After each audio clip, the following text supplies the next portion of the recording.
주 앞에 삼가서 겸손히 행하면 주 너를 언제나 돌보시네. 아멘. 말씀의 위로와 기도의 응답을 내 갈 길 바르게 인도하네. 하나님 말씀 창세기 2장입니다. 창세기 2장 24절 말씀 한 절 말씀 합동합니다. 이러므로 남자가 부모를 떠나 그 아내와 연합하여 둘이 한 몸을 이룰지로다. 아멘. 기도드립니다. 복된 시간, 거룩한 시간, 하나님의 거룩한 말씀이 선포되는 시간, 성령님의 역사하는 시간 허락해 주심을 감사합니다. 예수님의 이름으로 기도드립니다. 아멘. 개인의 가치 상승 훈련, 개인이 훈련할 수 있는 개인 가치 상승, 주제 자체가 어마어마한 겁니다. 여러 가지 성령님이 하시는 거니까 다를 모든 내용을 다 말할 수는 없죠. 어림도 없는 겁니다. 그런데 하나 제안을 한 겁니다. 10년 단위에 평생을 살면서 10년 다니고 올 때마다 주제를 하나씩 가지고 실험해봐라. 그렇게 이야기를 했습니다. 15살부터 시작해서 75살, 10년 단위에 7가지가 나오게 되겠죠. 그래서 이제는 45세 때 이르러서 교회 노동시장 개입이라 하는 주제를 주어진 거죠. 개인가치 상승 훈련. 이 개인가치 상승 훈련과 10년 단위의 주제 중에서 45세 이르러가지고 교회 노동시장 개입이라고 하는 이 내용은 다른 주제하고 좀 특이한 것이 뭐냐니까 내가 개인가치 상승 훈련을 해본 적 45세 때쯤에서 이거를 내가 확인이 되는 거죠. 아, 내가 이 정도인가? 그게 좀 특이합니다. 다른 거는요, 사실은 이 상승된지 안 된지를 확인하기가 상당히 어렵습니다. 근데 45세 되면 이걸 교회 노동시장이라는 걸 가지고 하면은, 체크가 된다. 내가 확인이 된다는 거. 아, 내가 이 정도구나. 다시 말하면, 개인의 가치 상승 훈련이라고 하는 이 내용을 45세 때 안 하면은 전 세계 돌아가는 지금같이 코로나 사태가 막 일나고, 우리나라에 있는 주변만 봐도 일본, 중국, 북한, 소련, 미국 전체가 요동치잖아요. 어떻게 되는지 모릅니다. 교회 노동시장 개입 가지고 훈련을 안 하면은 지금 이 내용이 어떻게 되는지 몰라요. 그러나 이걸 해보면요, 내가 적용을 시켜보면은 그게 아무것도 몰랐던, 앞으로 인류의 정세가 어떻게 될 거라는 걸 전혀 몰랐던 데하고 이걸 하면요 99%에 가까운 내용을 가지고요, 아, 반드시 이래 될 거야 확인이 된단 말이야. 그 자기가 확인한다니까. 제가 지금 현재 입장에 그런 입장이 있는 거예요. 근데 이럴 때 내가 이렇다고 해서 막 드러내버리면요, 그냥 이거는 풍수입니다. 풍선. 잠깐 있다가 형태가 있다가 내가 이 정도야 하고 내 가치가 이 정도야 하고 내가 인지하고 있는 데서 그냥 풍선이 터지듯이 뻥 터져버려요. 그건 내가 드러내버린 거예요. 아주 개인가치 상승이라고 하는 이 내용은요, 이건 철저하게 내면적이면서 하나님과 나와의 관계성 속에 이루어지기 때문에 내가 다른 사람한테 드러내려고 나타내는 순간에 그거는 오래 못 가요. 풍선 상태가 되는 거죠. 금방 터져. 차츰차츰 이걸 말이죠. 따듬가면은 내면적인 거하고 계속해서 성령님의 역사하심을 계속 인도하면서 인정하면서 내가 나가면요, 반드시 어떤 환경이 어떤 상태가 되더라도 안정적인 삶이요 주어집니다. 그게 우리가 성경에서 나타나는 하나님이라고 하는 그 위치를요 내가 45세 때요 누리게 되는 거죠. 아, 내가 이걸 해보니까 이런 것이 있구나. 내뿐만 되는 게 아니라 다음에 사회로 내가 뭔가 기여를 할 수 있는 일이 없을까. 내가 기여하는 것, 그 자체를 내가 찾게 되는 거고, 그 다음에는 자녀들로 하여금 자녀들 이 걸음을 걷기를 바란다 해서 자녀들이 살아가는 삶을 향해서요 내가 준비하는 그런 발걸음도 주어진다니까. 그럼 이렇게 우리가 볼 때 뭔가 개인의 뭔가 비결이라고 있어야 되나? 뭔가 개인의 차이가 있는 그런 비결이 있어야 되냐? 사람마다 그게 없는 게 또 특징이죠. 이런 엄청난 99%에 가까운 게 인류 사회가 나아가는 방향을 내가 인지를 하게 되는 그때에 교회 노동시장 개입을 한다라고 하는 이 내용은요 비결이 없어요. 알려줄 수 있는 여러 사람이 다 할 수 있는 방법을 이야기하는 거 비결이 아닌 거죠. 제가 말씀드렸습니다. 억지라도 자기 스스로 교회 자리를 넣어봐라. 내가 교회란 자리에 내가 들어가 보고 내가 교회가 나로 하여금 교회라 부르는 그 내용이에요. 내가 받아들이는 거예요. 에베소서 1장에 있잖아요.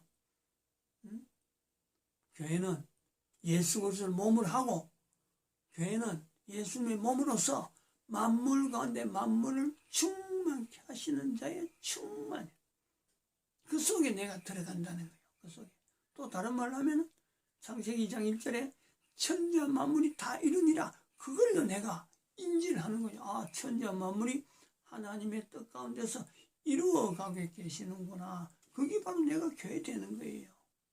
그 속에서 내가 할 일이 뭔가. 사도 바울이 그래서 표현하고 있잖아요. 너희가 하나님의 성전인 것과 하나님의 성령이 너희 안에 너희 가운데 계시는 줄 알지 못하느냐. 너희 안에 거하신 줄 알지 못하느냐 하는 거죠.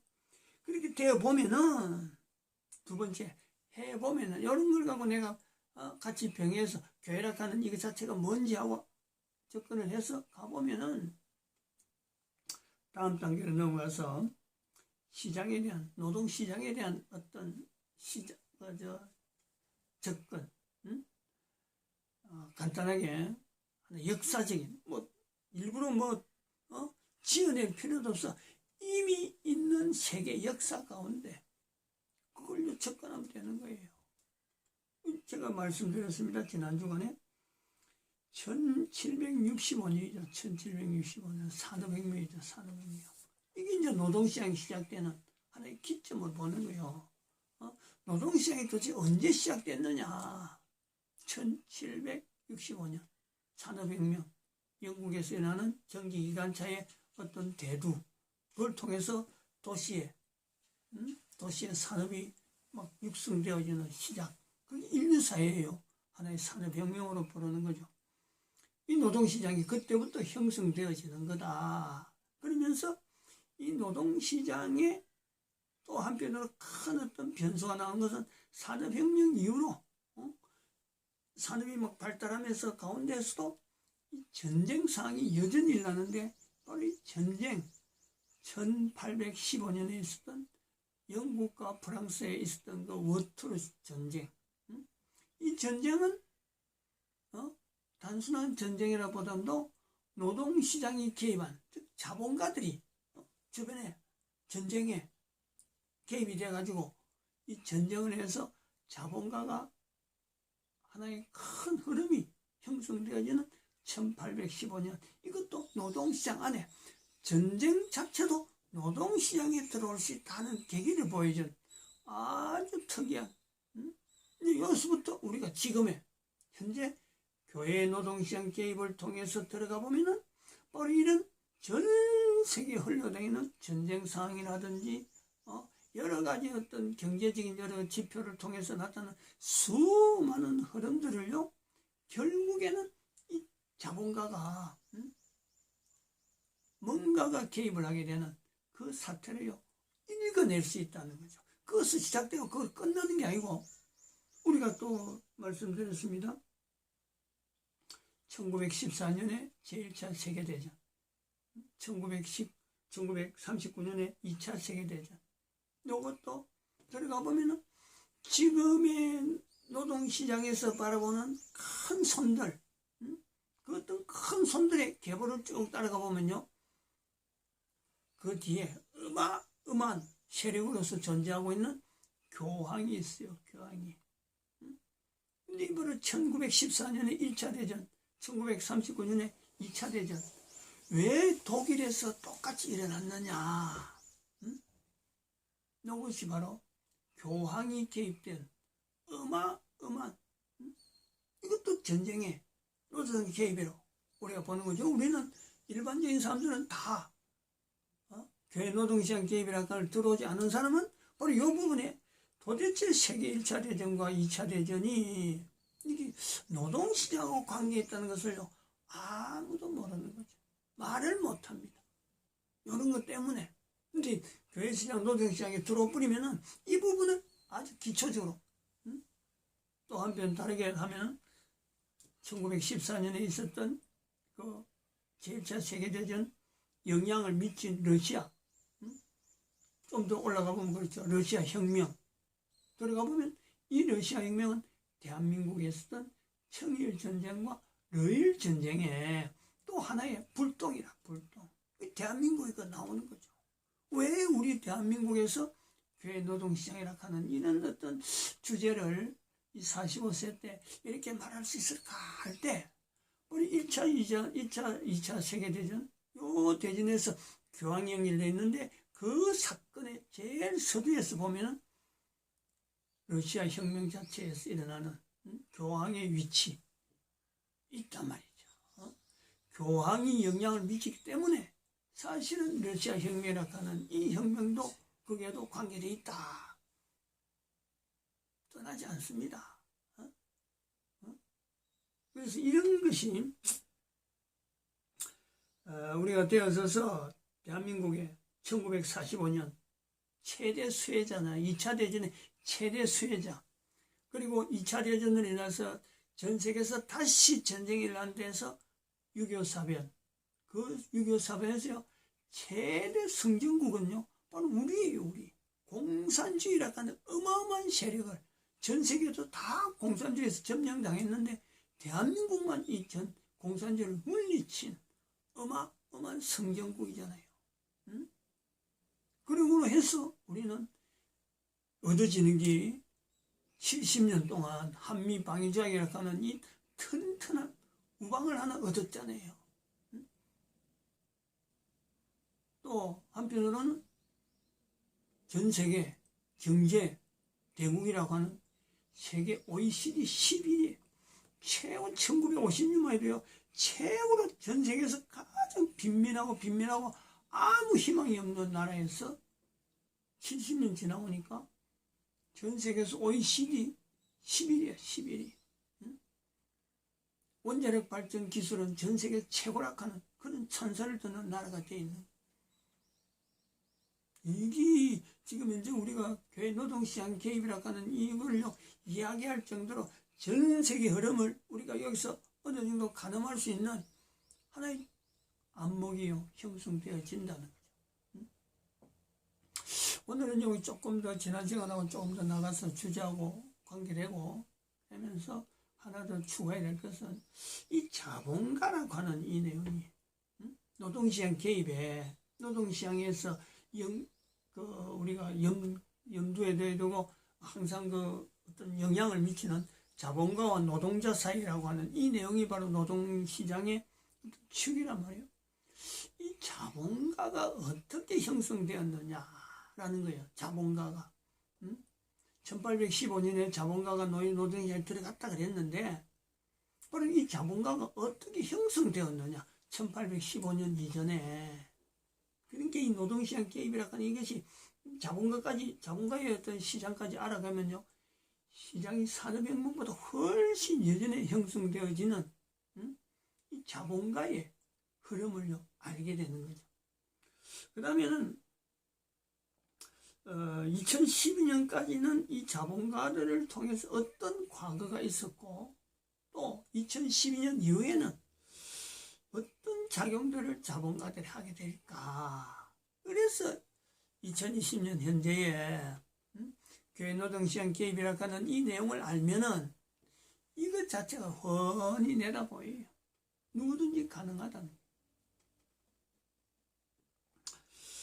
그래서 자본가들의 형성된 내용을 2012년을 기점으로 해가지고 보겠다는, 2012년을 기점으로.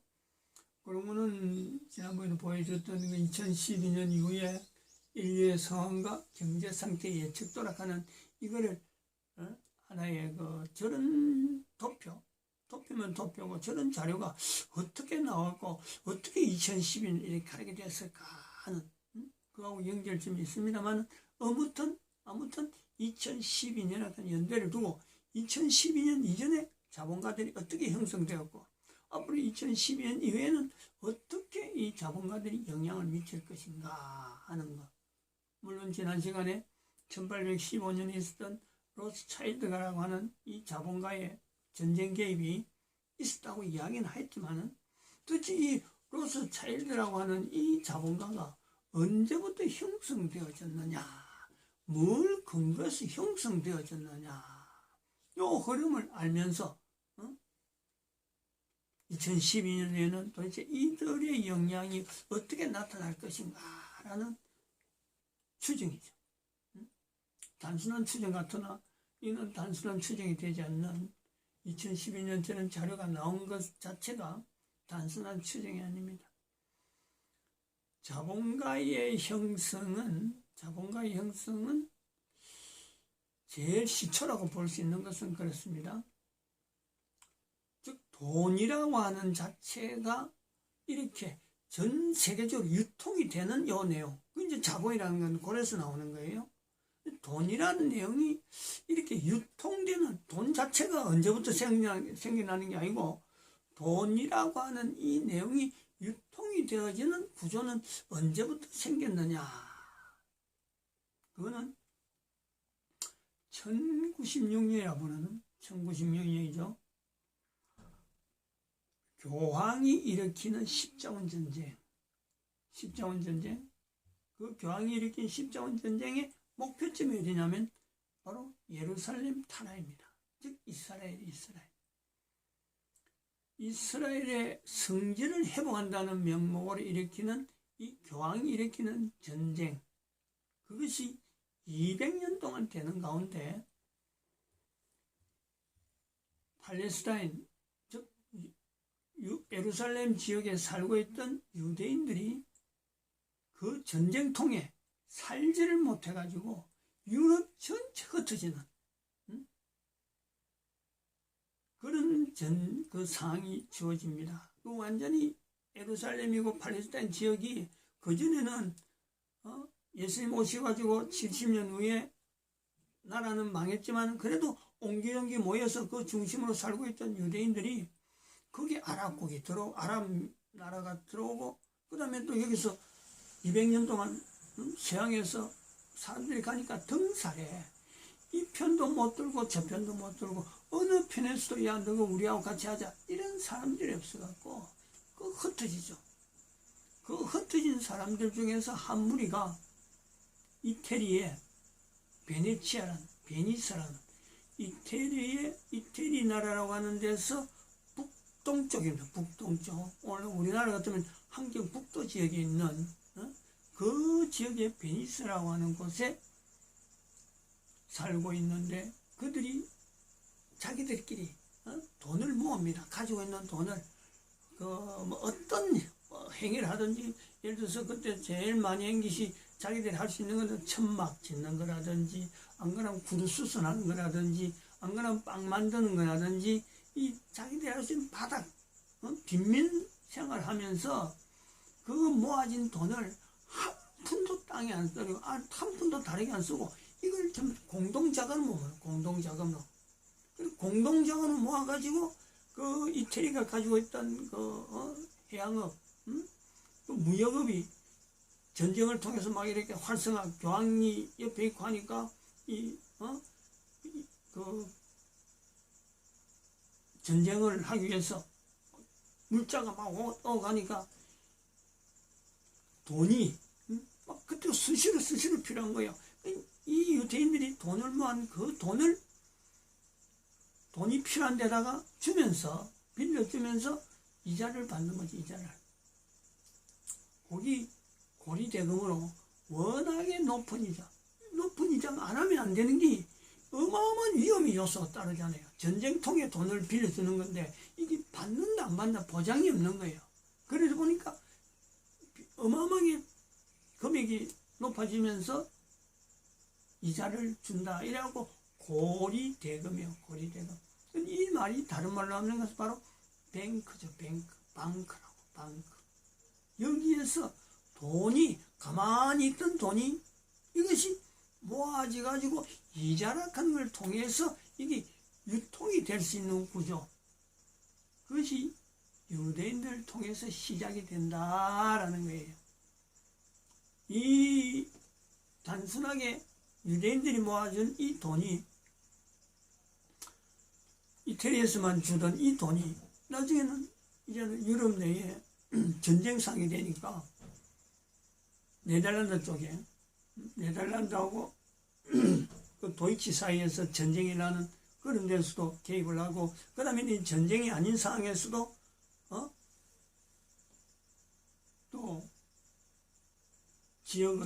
유럽 지역에 지역을 내면서 돈이 하나의 뭉치로 가게 되는데, 그때에 나타났던 내용이 이제는 메디치가라고 그러고, 메디치가 그게 몇 년도냐면 저건 역사적으로 알아둘 필요가 있습니다. 1400년대 1096년도 때에서 일어나는 이 방크에서 돈이 유통이라 하는 걸 구조를 통해서 이자가 붙는다.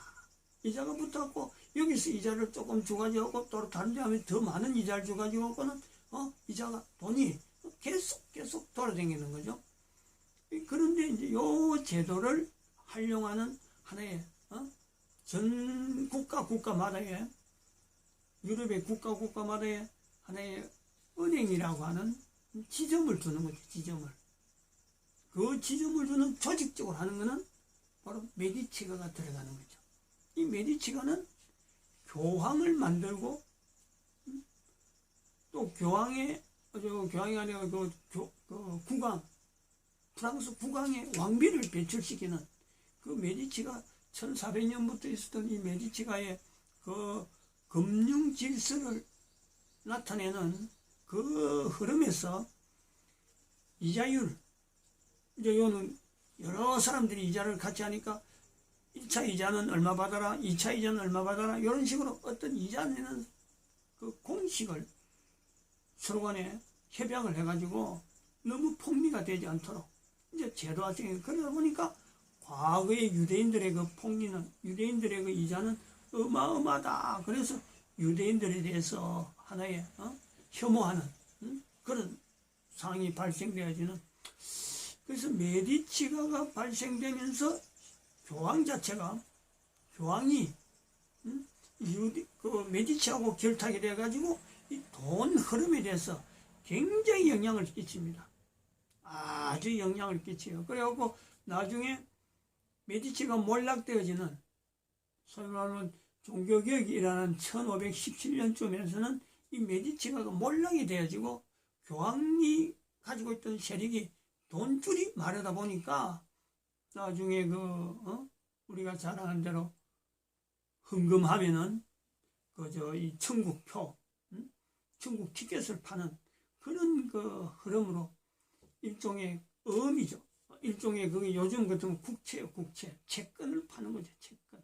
그거를 천국 티켓이라고 하고 형태를 만드는 그런 어떤 상황도 돈의 흐름에서 나타나는 흐름이에요. 그 뒤에 나중에 사람들이 그걸 보고, 국가가 채권을 발행하고 사면은 나중에 그걸 갚으면 그게 채권이다. 이렇게 발전되어지는 교황이 돈 흐름에 엄청나게 깊게 개입하는 그런 계기가 메디치가를 통해서 형성되었다.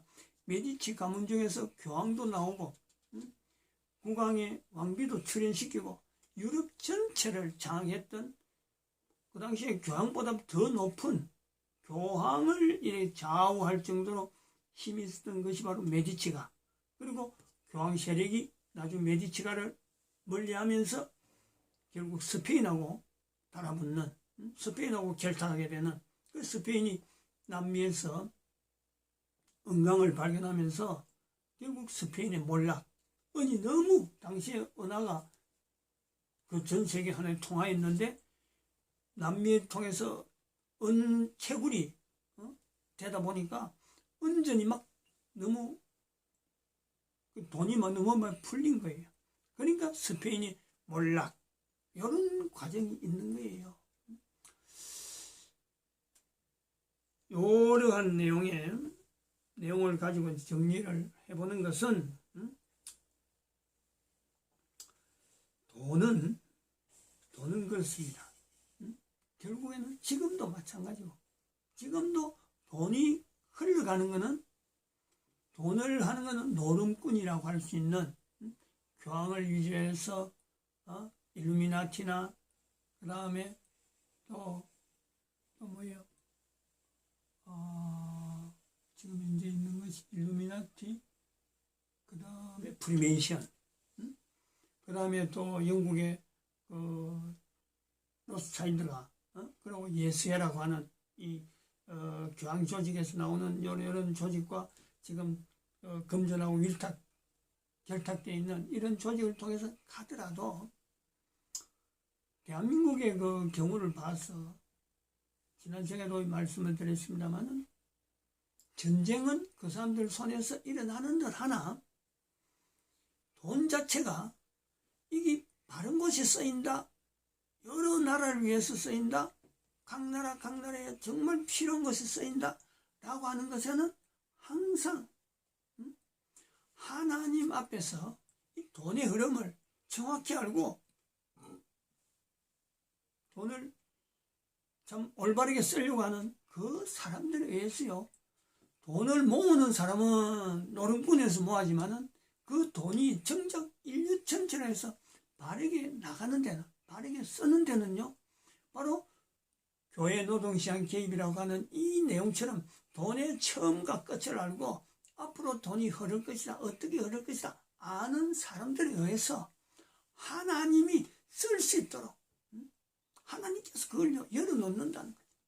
그래서 마태복음 6장 24절의 말씀에 항상 연결해야 될 것은 하나님과 돈을, 하나님과 재물을 겸하여 섬길 수 없다. 이 말씀이 교회 노동시장 개입에서 과거에도 그렇고 지금도 그렇고 앞으로도 그렇고 돈을 모으는 것은 누구한테 모이는 것이 보이지만은 그 돈이 전 인류를 향해서 어떻게 사용될 것인가, 어떻게 올바르게 사용될 것인가 하는 것은 하나님의 손에 의해서 교회 노동시장이라고 하는 이 개념을 알고 있는 사람들을 통해서요, 한 사람으로서 보이지 않는 그들이 유대인들이 돈을 모아가지고 유대인 공동체가 이루어서 오늘날 전 세계에서 유대인 독립국가라고 하는 저 나라를 만든 어떤 기초가요, 그것서 나오는 거예요. 이 돈 자체를 잘 관리함으로 해서 나라를 세우는 어마어마한 일이 유대인들에게 주어진단 말이죠.